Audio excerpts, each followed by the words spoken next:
అన్నదాత అన్నదాత మీ అన్నదాత చెమటోడ్చి ఆహారాన్నందించే రైతన్నా అనునిత్యం నీ కండదండగా నిలిచే నేస్తం ఎవరన్నా అన్నదాత అన్నదాత మీ అన్నదాత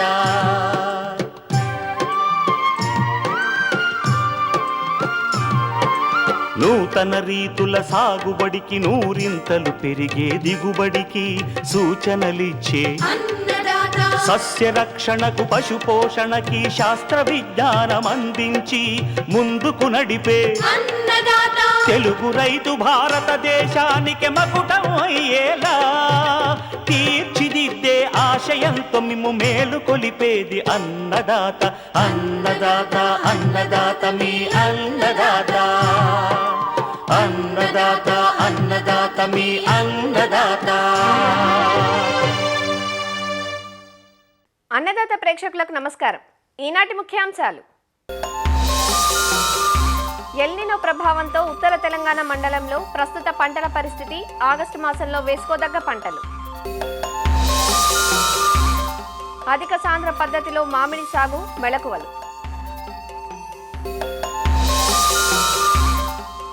ఇంకా జై కిసాన్ వ్యవసాయ సమాచారం.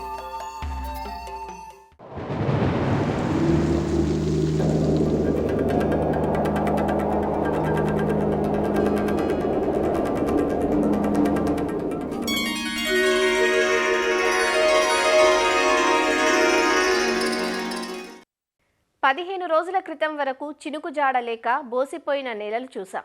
జూలై 20 వచ్చినా సరైన వర్షం లేక వేసవిని తలపించిన వాతావరణం జూలై ఆఖరి వారంలో ఒక్కసారిగా గుమ్మరించిన వర్షాలతో పరిస్థితిలో ఒకంత మార్పును తెచ్చింది. చిన్నగా మొదలైన వానలు కొన్ని చోట్ల కుంభవృష్టిగా మారాయి కూడా. మొన్నటి వరకు నీటి చుక్క కోసం తప్పించిన పంటలన్నీ ఇప్పుడు కొంత తిప్పుకున్నాయి. ఇలాంటి సమయంలో ఉత్తర తెలంగాణలో పంటల పరిస్థితి ఎలా ఉంది?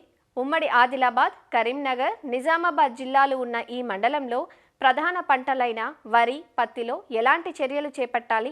ఆలస్యంగా వరి నాట్లు వేసే రైతులు ఎలాంటి జాగ్రత్తలు తీసుకోవాలి?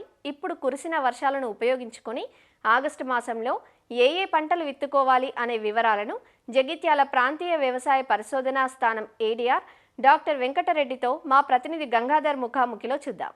ఎలీనా ప్రభావంతో ఉత్తర తెలంగాణ రైతులు గత కొద్ది నెలలుగా అంటే కొద్ది రోజులుగా రైతులు ఆందోళనలో ఏ పంటలు వేయాలి, ఏం చేయాలి అనే కొంత ఆందోళన ఉన్న రైతులకు గత మంగళవారం నుంచి గురువారం వరకు 3 రోజుల పాటు భారీ వర్షాలు ఉత్తర తెలంగాణ ప్రాంతంలో కురిసినాయి. ఈ నేపథ్యంలో రైతులు అసలు ఈ సమయంలో చేపట్టాల్సిన చర్యలు ఏంటిది? జగిత్యాల ప్రాంతీయ పరిశోధన స్థానం ఏడీఆర్ వెంకటరెడ్డి గారు మన ముందున్నారు. ఆయన అడిగి తెలుసుకుందాం. సార్, వర్షాలు సమృద్ధిగా కురిసినాయి, ఇన్నాళ్ళు రైతులు కొంత ఆందోళనగా ఉన్నారు, ఇప్పుడు ఏం చేయాలి అసలు? తెలంగాణలో ఉన్నటువంటి అన్ని మండలాల కనుక చూసుకున్నట్లయితే మన నార్థన్ తెలంగాణ జోన్ అంటే ఉత్తర తెలంగాణ మండలంలో వర్షాలు అనేటువంటి మనం బాగా పాడడం జరిగింది. ఇది ఒక శుభవార్త.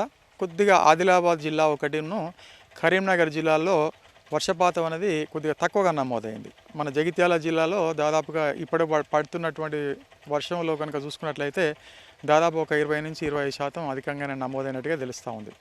సో ఇలాంటి పరిస్థితులలో మనం రైతులకు సరైనటువంటి యాజమాన్య చర్యలను సూచించాల్సినటువంటి అవసరం అయితే తప్పకుండా ఉంది. కొందరు వరి నార్లు అంటే వర్షాలు పడతాయని వరి నార్లు పోసుకొని ఉన్నారు. అలాగే కొందరు రైతులు నార్లు ముదిరిపోయి ఉన్నాయి. మరికొంతమంది రైతులు అంటే ఎలాంటి పంటలు వేసుకోకుండా ఖాళీ బీళ్ళు ఉంచుకున్నారు. ఈ నేపథ్యంలో వరి నార్లు ఏమైనా పోసుకోవచ్చా? ముదిరిన నార్లు నాటేసుకోవచ్చా? వర్షాలు ఎలా ఉంటాయో, వర్షాలు కనుక వస్తే వరి వేసుకుందాం అనేటువంటి రైతు సోదరులు ఉన్నారు. వాళ్ళంతా కూడా ఆల్రెడీ నార్లు పోసుకున్నారు. నార్లు పోసుకున్నటువంటి రైతు సోదరుల నార్లు కనుక చూసుకున్నట్లయితే ముదిరిన నారు ఉన్నది. అంటే దాదాపు 30 రోజులు దాటి 40-45 రోజుల దశలో ఉన్నటువంటి ముదురు నార్లు కూడా ఉన్నాయి. మరి ఈ ముదురు నార్లు కనుక ఉన్నట్లయితే ఇప్పటికి కూడా రైతు సోదరులు ఆలోచన చేసుకోవాలి. ఇప్పుడు ఉన్నటువంటి బోర్లు, బావులలో ఉన్నటువంటి నీళ్ళను చూసుకొని ఎకరానికో 2 ఎకరాలకో నీళ్లు పారుతాయి అనుకున్నటువంటి సందర్భాలు ఉన్నాయా, లేకుంటే మనము పంటకాలం పూర్తిగా మనం నీళ్ళు అందించగలుగుతాం అని చూసుకొని మాత్రమే ఈ ముదురు నార్మల్లతోటి నాట్లు అనేటువంటి వేసుకోవాలి. ఇది చాలా ముఖ్యమైనటువంటి జాగ్రత్త.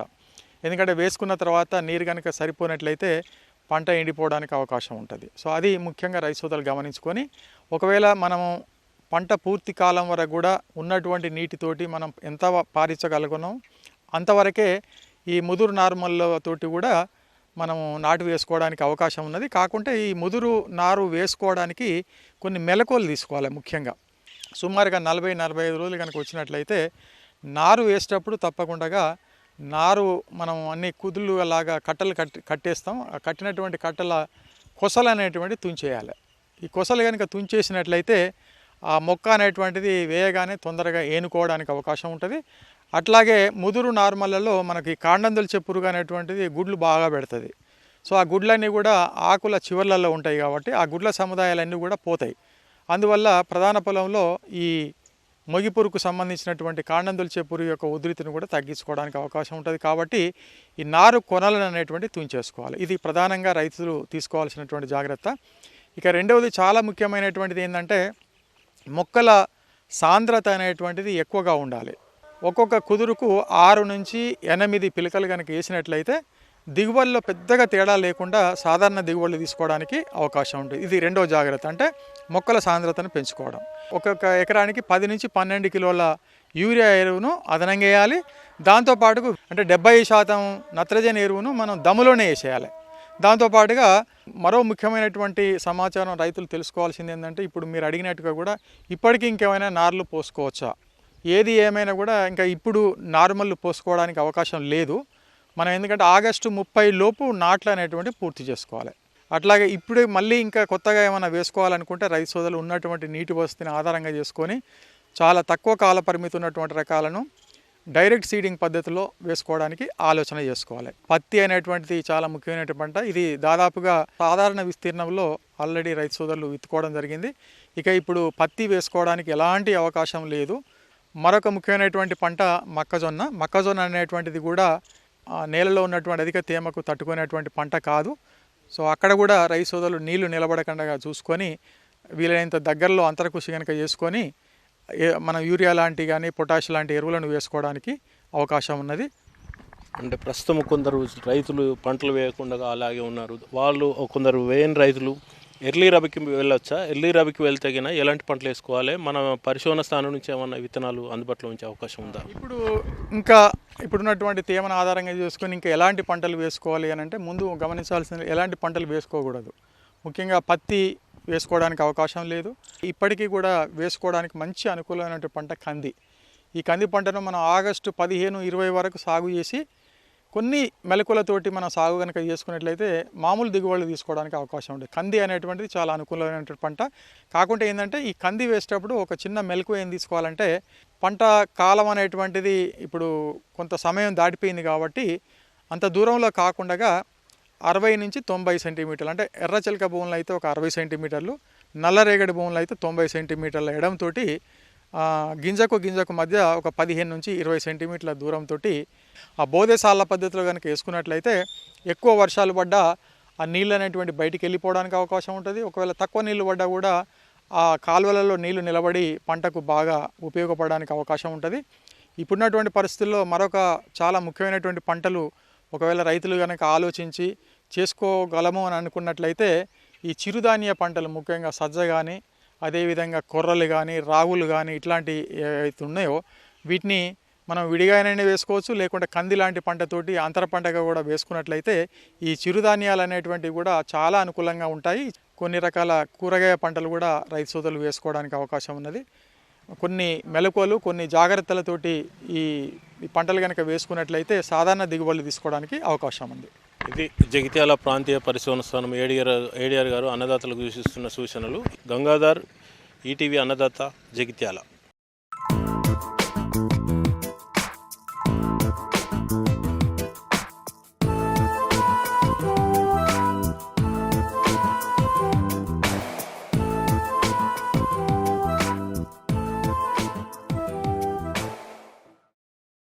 తెలుగు రాష్ట్రాల్లో మామిడి సాగు విస్తీర్ణం ఏటికేటికి పెరుగుతూనే ఉంది. మామిడి సాగులో విప్లవాత్మక మార్పులు తెచ్చింది అధిక సాంద్ర విధానం. సాధారణ సంప్రదాయ పద్ధతుల్లో ఎకరాకు 40 మొక్కలే రావటం, చెట్లు పెద్దవిగా పెరిగి యాజమాన్య పనులకు కష్టతరంగా మారి చీడపీడలు పెరిగి దిగుబడులు తగ్గడంతో ఈ మధ్యకాలంలో రైతులు అధిక సాంద్ర పద్ధతి వైపు మొగ్గు చూపుతున్నారు. ఎకరాకు 200 నుంచి 1000 వరకు మొక్కలుండేలా మధ్యస్థ అధిక సాంద్రతల్లో సాగు చేసే అధునాతన విధానాలు అందివస్తున్నాయి. ఈ విధానంలో చెట్లు ఎక్కువ ఎత్తు పెరగకుండా గొడుగు ఆకృతిలో మల్చడమే కీలకమైన అంశం. దీనివల్ల మందుల పిచికారీ, కాయలకు కవర్లు కట్టడం, కాయకోత వంటి పనులన్నీ సులభతరంగా మారతాయి. అంతేకాక నాటిన 3 ఏళ్ల నాటి నుంచే 10 ఏళ్ల తోటల్లో వచ్చే దిగుబడికి దీటుగా అధిక దిగుబడులను సొంతం చేసుకునే అవకాశం ఉంటుంది. అధిక సాంద్రత విధానంలో మామిడి సాగు ఎలానో సూచిస్తున్నారు వైఎస్ఆర్ ఉద్యాన విశ్వవిద్యాలయం ఏలూరు జిల్లా నూజివీడు మామిడి పరిశోధనా స్థానం శాస్త్రవేత్త డాక్టర్ కనక మహాలక్ష్మి. కొత్తగా తోటలు వేసుకునే రైతులు ఎవరైనా సరే, ఎక్కడైనా సరే, ముందుగా నేల యొక్క క్షారగుణాన్ని తెలుసుకోవాల్సి ఉంటుందండి. న్యూట్రియంట్స్ అవైలబిలిటీ అధికంగా ఉండే నేలలు 6 నుంచి 7.5 pH ఉన్న నేలల్లో మామిడి సాగు బాగుంటుంది. అదే కానీ అధికంగా ఉన్నాయి అనుకోండి, ఆల్కలైన్ కండిషన్స్ అంటాం, అటువంటి సాయిల్స్లో మనకి మామిడి పెద్దగా ఎదుగుదల కానీ లేదా దిగుబడి కానీ మనకి తక్కువగా ఉండటం గమనించుకోవటం జరిగింది. అలాగే నీటి యొక్క ఈసీ లెవెల్స్ అంటాము, దీన్ని కూడాను మనం తప్పకుండా గమనించుకోవాల్సి ఉంటుంది. కొన్నిసార్లు వర్షాకాలంలో నీటి యొక్క ఈసీ తక్కువగా ఉంటుంది, కానీ మరి వేసవకాలం వచ్చేసరికి ఆ భూమిలో నుంచి తీస్తున్న నీళ్ళల్లో ఈ యొక్క 0% ఈసీ యొక్క కంటెంట్ పెరుగుతూ ఉండటం వలన మొక్కలలో పైనుంచి ఆకులు ఎండిపోవటము, లేదా రెమ్మలు ఎండిబారిపోవటము, మొక్కల మొదళ్ళ మీద నుంచి జిగురు కారటము, వివిధ శిలీంధ్రాలను ఆశించటము, వాటిని అలా జరిగి చిన్న మొక్కలే ఒక 2-3 సంవత్సరాలు ఉన్న మొక్కలు చనిపోవటం అనేది ఇరు రాష్ట్రాల్లోనూ గమనించడం జరుగుతూ ఉన్నదండి. దీనికి కారణమైనటువంటి ఈ యొక్క భూమిలో ఉండే క్షారతత్వం కానీ లేదా నీళ్ళల్లో ఉండే క్షారతత్వాన్ని కానీ మనం గమనించుకొని కొత్త తోటలు వేసుకునే వాళ్ళు అక్కడ ఆ ప్రాంతాల్లో మామిడిని సాగు చేయటం అనేది మొదలు పెట్టాలి. అలాగే మొక్కలు ఎన్నుకునేటప్పుడు కూడాను మనకి చిన్న మొక్కలు అంటే 1 సంవత్సరం లోపల, ఏడాది లోపల ఉన్న మొక్కల్నే మనం సెలెక్ట్ చేసుకోవాల్సి ఉంటుంది. కొంతమంది 3 సంవత్సరాల మొక్కలు తొందరగా కాస్తాయి, లేదా కాపు ఫ్లవరింగ్ కనబడుతుంది కదా అని 2 సంవత్సరాలు నిండిన మొక్కలు, 3 సంవత్సరాలు నిండిన మొక్కలు పెద్ద పెద్ద ప్యాకెట్లో ఉన్న వాటిని తీసుకొచ్చేసి తోటల్లో పెడుతున్నారు. వాటి వల్ల ఏమవుతుందంటే ఈ యొక్క మొక్కలు అప్పటికే వేరు వ్యవస్థ మొత్తము ఈ ప్యాకెట్లలో పెరగడానికి అలవాటు పడిపోయి చిక్కుకుపోయినట్లుగా రౌండ్గా తిరిగిపోయి అక్కడక్కడే ఉంటాయి. అలాంటి వాటికి వేరు వ్యవస్థ అనేది వ్యాపించడం చాలా తక్కువగా ఉంటుంది. కాబట్టి మనం ఈ వేరు వ్యవస్థ వ్యాపించడం తక్కువగా ఉన్నప్పుడు వేసవకాలం వచ్చేసరికి మొక్కలు దూరంగా పాకి వేళ్ళని పాకించుకొని నీరు తీసుకునే తత్వం కోల్పోయి ఉంటాయి. కాబట్టి మోర్టాలిటీ రేట్ అనేది అధికంగా మనం చూస్తున్నాం. అది వరకు మనం పూర్వం పెద్దలు పెట్టుకున్నది 20 గజాలకు ఒకటి, అంటే ఒక తోటకు వచ్చేసి 40 మొక్కలు పెడితే ఒక ఎకరానికి ఎక్కువగా అనుకునేవాళ్ళు. కానీ ఈరోజు మనం సుమారుగా 200 మొక్కల వరకు పెట్టండి అని చెప్తున్నాం. ఎందుకంటే ఒక తోటలో మనం మొక్క పెరగటానికి సుమారు 10 సంవత్సరాలు పడుతుంది. మామిడి మొక్కలు 10 సంవత్సరాలు వచ్చిన చెట్లే ఒక చెట్టుతో ఒక చెట్టు కలిసిపోవటానికి అవకాశం ఉంటుంది. అంతవరకు మనకి ఈ 5-6 సంవత్సరాల వరకు లేదా ఈ 10 సంవత్సరాల వరకు ఒక ఎకరాన్ని నుంచి మనం సుమారుగా 2-3 టన్నుల దిగుబడి వరకు మనం తీసుకోగలుగుతాం. అదే కానీ 20 మొక్కలు కానీ లేదా 40 మొక్కలు కానీ మనం పెట్టినట్లయితే 10-15 ఏళ్ల తర్వాత కానీ మనం తీసుకోగలిగిన దిగుబడిని ఈరోజు మనం 5 సంవత్సరాల నుంచే ఒక ఎకరం నుంచి దిగుబడిని తీసుకోగలుగుతున్నాం. అయితే ఈ తోటల్లో కానీ ఒకవేళ మనం ప్రూనింగ్ చేసుకోవటం కష్టమై మనకి దొరికే లేబర్ ప్రాబ్లం కానీ అయినట్లయితే మధ్యలో ఒక్కొక్క మొక్కను తీసివేయటం వల్ల కూడాను మనకి ఈ డైమండ్ షేప్లో వేసుకోవటం, మొక్కల్ని మధ్య వాటిలో అంటే తీసివేయటం వల్ల కూడాను తోటలలో గాలి బాగా ప్రసరించటం, మొక్కలు బాగా ఆరోగ్యవంతంగా పెరిగి ఈ యొక్క చెట్ల నుంచి మనం దిగుబడి అధికంగా పొందడానికి అవకాశం ఉంటుంది. అంటే మనకి ఒక యూనిట్ ఏరియా నుంచి వచ్చే దిగుబడిని మనం పెంచుకోవాలి అంటే ఈ హై డెన్సిటీ ప్లాంటింగ్ అనేది తప్పకుండా చేయాల్సిన కార్యక్రమం. మరి ఆల్ట్రా హై డెన్సిటీ అనేది ఏంటంటే మొక్కలు చిన్నగానే ఒక ఎకరానికి 500-550 మొక్కల వరకు మనం వేస్తూ ఉంటామండి. 2x3 మీటర్ల డిస్టెన్స్లో మనం మొక్కలు వేసుకోవటం జరుగుతుంది. పునాస కానీ, చిన్న రసం కానీ, బంగినపల్లి రకాలని ఎక్కువగా ఈ రకంగా మనం సాగు చేస్తూ ఉన్నాం. పునాసకాయలు వచ్చేసరికి మనకి సెప్టెంబర్, అక్టోబర్, నవంబర్ నెలల్లో వస్తూ ఉంటాయి. అంటే మామూలు పంట అయిపోయినాక డిసెంబర్ వరకు మనకి కాయలు వస్తాయి. సుమారుగా 10 నుంచి 20 కాయలు ఒక చెట్టుకి, చిన్న చెట్టుకు వచ్చినా కూడాను ఆ యొక్క కాయల రేటును బట్టి, ఆ సమయంలో ఉన్న రేటును బట్టి మనకి అధికంగా మనకి లాభం రావడానికి అవకాశం ఉంటుంది. చిన్న మొక్కలు మనం అధిక శాతం మొక్కలు ఒక ఎకరానికి వేసుకోవటం వల్ల సుమారు మనకి 10-12 ఏళ్ళ వరకు ఎట్లాంటి నష్టము లేదు. ఆ తర్వాత లేబర్ దొరికే పద్ధతిని బట్టి కానీ, లేదా మొక్కల యొక్క ఎదుగుదలని బట్టి కానీ మనం మధ్యలో మొక్కల్ని తీసివేయటము, లేదు అలాగే ఉన్నట్లయితే సివియర్ ప్రూనింగ్ కొద్దిగా ఎక్కువగా చేసుకున్న తర్వాత చెట్లు కూడా మనకి చిన్న రకంగా మెయింటైన్ చేయటం వల్ల మనం స్ప్రేయింగ్ చేయటం అనేది ఈజీ అవుతుంది. పెస్ట్ మేనేజ్మెంట్ చాలా తేలికగా అవుతుంది. అంతేకాకుండా మనకి కాసిన ప్రతి కాయని మనం గమనించుకోవటానికి అవకాశం ఉంటుంది. మనకి దగ్గరగా ఉంటుంది కాబట్టి ఈ చెట్లు వీటికి మనం కవర్లు కట్టడము తేలిక, కాయలకి కవర్లు కట్టడము తేలిక, నాణ్యమైన కాయననే దాన్ని మనం పొందగలుగుతాము. ఒక ఎకరానికి మనకు 2-3 టన్నులు వచ్చినా కూడాను దాని యొక్క రేటు మనం 10 టన్నులు మామూలుగా కాయలు కాయించి మరి కూలీలు ఈరోజు కాయలు కోయటానికి అనేది దొరకటం కూడాను చాలా కష్టంగా ఉన్నది. మరి ఎత్తైన చెట్లు ఉన్న తోటల్లో అయితే చెట్లు ఎక్కి కొయ్యటానికి కాయని ఇష్టపడలేదు. కాబట్టి అలాంటి వాళ్ళు అలాంటి ఏరియాల్లో మనకి ముందు జరగాల్సింది మెకనైజేషన్ అనేది అధికంగా ఉన్నది. కాబట్టి ఈ యొక్క హై డెన్సిటీ ప్లాంటేషన్ అనే దాన్ని మనం ఎప్పుడు కూడాను రికమెండ్ చేస్తున్నాము. అంతేకాకుండా మధ్యలో చిన్న ట్రాక్టర్ను పెట్టుకొని అప్పుడప్పుడు దున్నించుకోవటము, కలుపు లేకుండా చూసుకోవటము, హార్వెస్ట్ చేసినప్పుడు కూడాను ఈ ట్రాక్టర్ మీదకి కాయల్ని డైరెక్ట్గా మనం పెట్టుకొని ట్రక్కుల్లో పెట్టుకొని చిన్న ట్రేల్లో ఒకేసారి నింపుకొని రావటము, వీటిలన్నింటినీ మెకనైజేషన్ అనేది మనం ఎక్కువ చేసుకుంటే లేబర్ దొరకని పరిస్థితుల నుంచి అధిగమించుకొని మనకి మంచి దిగుబడిని, నాణ్యమైన దిగుబడిని పొందడానికి అవకాశం ఉంటుందండి.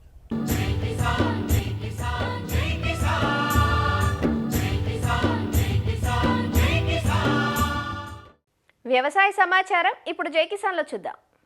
సంప్రదాయ పంటల సాగు ఆశించిన దిగుబడులు అందించని పరిస్థితుల్లో అధికారుల సూచనలతో ఆయిల్ పామ్ సాగు చేపట్టారు నారాయణపేట జిల్లా మక్తల్ మండలం పారేవుల గ్రామానికి చెందిన రైతులు.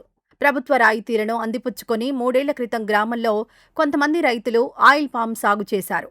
ప్రస్తుతం దిగుబడులు చేతికి అందివస్తున్నాయని, సాగు లాభసాటిగా ఉందంటూ రైతులు సంతోషం వ్యక్తం చేస్తున్నారు. తోట వచ్చేసి మేము 2023 ఫిబ్రవరిలో పెట్టినాము. సబ్సిడీ కింద పైసలు రాగా మొత్తం 1,80,000 రూపాయలు అయిపోయింది దీని పెట్టుబడి. ఇంకా 2 సంవత్సరాలు ఫ్రీ ఇడిచినాము. 3వ సంవత్సరము డిసెంబర్ నుంచి స్టార్టింగ్ చేసినాము కోయడానికి. ఫస్ట్ సారి ఒక 4 క్వింటాలు అయింది. ఇట్లే చేసుకుంటా పోగా ఇప్పుడు మార్కెట్ కూడా పెరిగింది.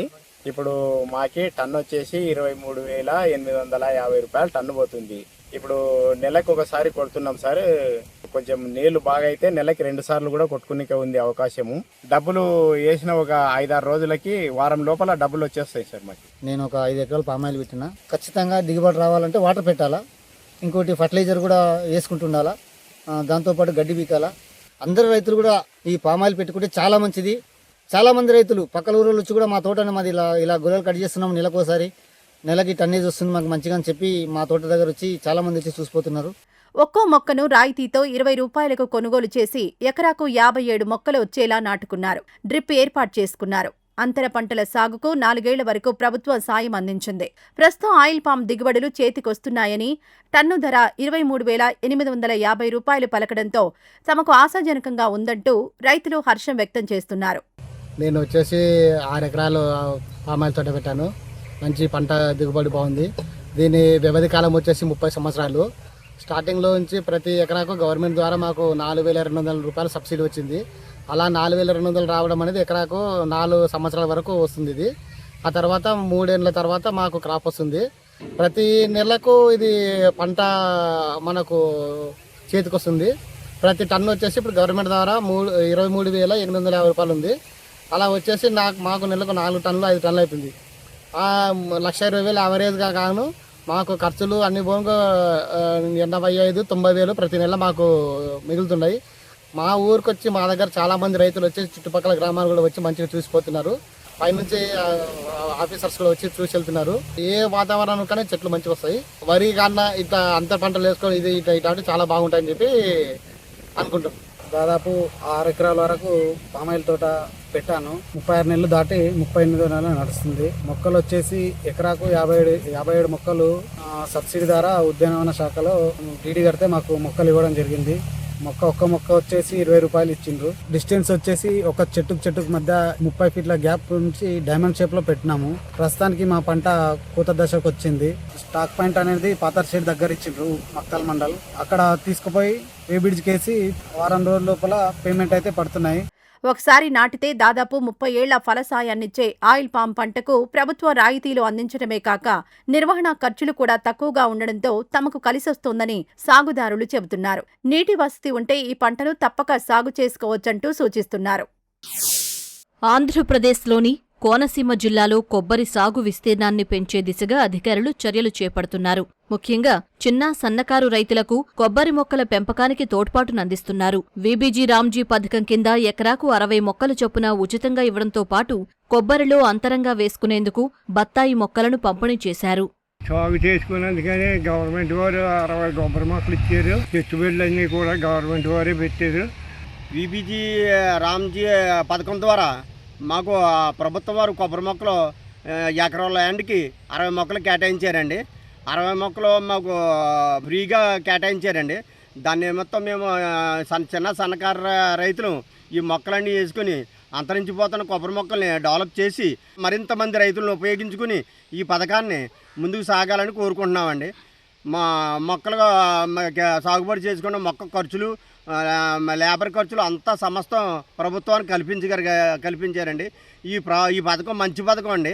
రైతులందరూ హితోధికంగా ఈ పథకాన్ని ఉపయోగించుకుని కొబ్బరి సంపదని డెవలప్ చేసుకోవాలని కోరుకుంటున్నానండి. మాకు వీబీజీ రామ్జీ పథకం ద్వారా ఈ బత్తాయి మొక్కలు ఇచ్చారు. 2 సంవత్సరాలు అయింది పాతి. ఇప్పుడిప్పుడే కాపు పడుతున్నాయి. దీన్ని మాకు ఎరువులు ఇప్పుడు అన్ని సబ్సిడీ మీద ఇస్తున్నారు. గవర్నమెంట్ వారు ఫ్రీగా సప్లై చేస్తున్నారు. మా చెట్లు ఇప్పుడిప్పుడే కాపు పట్టే ఈ సంవత్సరం ఎంతో కొంత ఇన్కమ్ వస్తుంది. గతంలో ఉన్న ఉపాధి హామీ పథకం స్థానంలో జూలై 1, 2026 నుంచి అమల్లోకొచ్చింది వీబీజీ రామ్జీ పథకం. Viksit Bharat guarantee for Rozgar and Ajeevika mission. జిల్లాలో ఇప్పటికే 1.26 లక్షల ఎకరాలలో కొబ్బరి పంట సాగులో ఉండగా వివిధ కారణాలతో కొబ్బరి సాగు తగ్గుతూ వస్తోంది. అయితే సాగును విస్తరింపజేసేందుకు ప్రభుత్వం మొక్కల పంపిణీ కార్యక్రమం చేపట్టినట్లు సహాయ కార్యక్రమ అధికారి చెబుతున్నారు. కొబ్బరి తోటల్లో వివిధ అంతర పంటలు సాగు చేసేందుకు ప్రభుత్వం ప్రోత్సహిస్తోందని, మొక్కల పంపిణీతో పాటు 3 ఏళ్ల పాటు సాగు ఖర్చులు కూడా ప్రభుత్వమే భరిస్తుందని చెబుతున్నారు. వీబీజీ రామ్జీ పథకంలో గవర్నమెంట్ ఎంతో ప్రతిష్టాత్మకంగా కొబ్బరి చెట్ల పెంపకానికి అవకాశం కల్పించింది.